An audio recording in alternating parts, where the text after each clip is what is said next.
Imagine lying in bed, hearing the distant hum of bombers approaching. The sirens wail, but there's nowhere to run. This is what millions experienced during the Blitz. Not just statistics, but real terror under the bombs. One woman's diary entry reads, "The walls shook like paper, and I prayed it wouldn't be my last night." What was it truly like to survive a night of aerial bombardment? Tonight, we step into those shoes. The first wail of the siren didn't sound like the practiced drills. It pierced through windows, down streets, into kitchens where soups boiled over untouched. People froze mid-sentence, teacups halfway to lips. Then movement, clumsy, frantic. A mother dragged her toddler by one arm while clutching a loaf of bread. An elderly man fumbled with his gas mask case, fingers trembling over the buckle. Official pamphlets had suggested keeping calm, moving orderly, but no leaflet could capture the metallic screech of the siren, the way it made your lungs tighten. Some mistook it for another test initially, until they saw the neighbors running. Tube stations became accidental shelters, crowds pressing against tiled walls as trains still rumbled past. Families who couldn't reach the underground crammed into coal cellars or under staircases lined with mattresses. One woman remembered curling inside a wardrobe, her husband's arms wrapped around her as dresses swayed above them. Neighbours became lifelines or obstacles. In Liverpool, a shopkeeper propped his door open shouting, "Inside now," as strangers flooded his back room.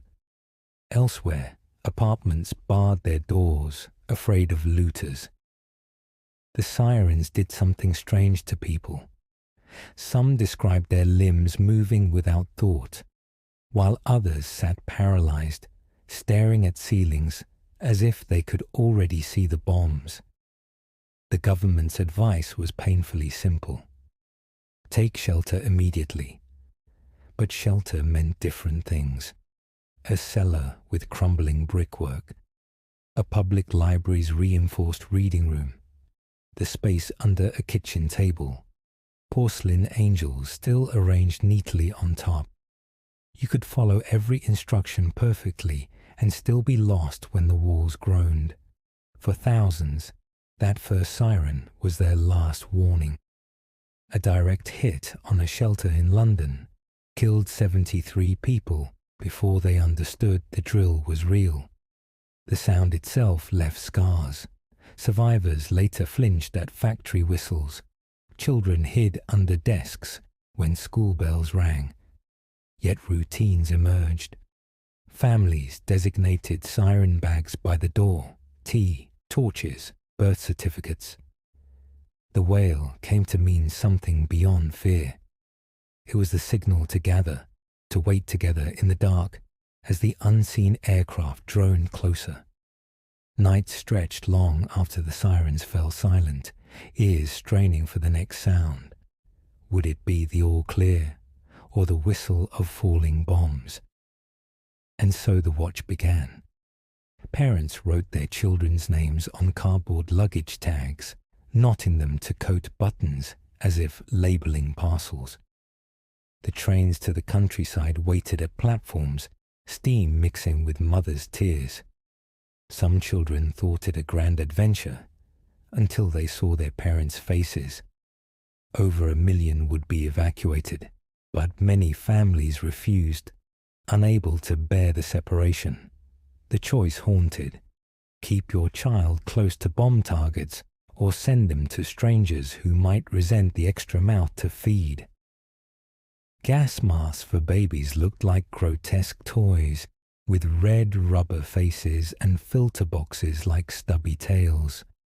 Nurses demonstrated how to pump air through them while parents practiced on dolls. They called them Mickey Mouse masks to make children laugh, but the fabric straps still left marks on small cheeks. Schoolyards became training grounds. Teachers tapped desks to mimic machine gun bursts while pupils ducked. They learned that anti-aircraft guns went crump, while bombs whistled on their way down. Games emerged from necessity. Families played Count the Thunder after distant flashes, betting sweets on how many seconds until the boom.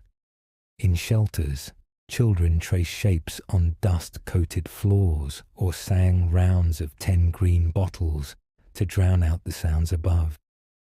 One girl remembered her father holding her hands over her ears, his palms warm and shaking. Separations happened in moments. A child turning left when their mother turned right in smoky corridors. A baby handed to a neighbor just before a wall collapsed. Some never reunited. Letters from evacuation hosts arrived with phrases like, "Your John has settled well," never mentioning how he cried at night. Parents who kept their children had darker rituals, marking meeting spots on maps, teaching toddlers to recite addresses like nursery rhymes. Bedtime stories now included what to do if the ceiling fell. The war created a generation who knew air raid drills before multiplication tables. They learned that home wasn't always safe, that grown-ups couldn't always fix things. As the Ali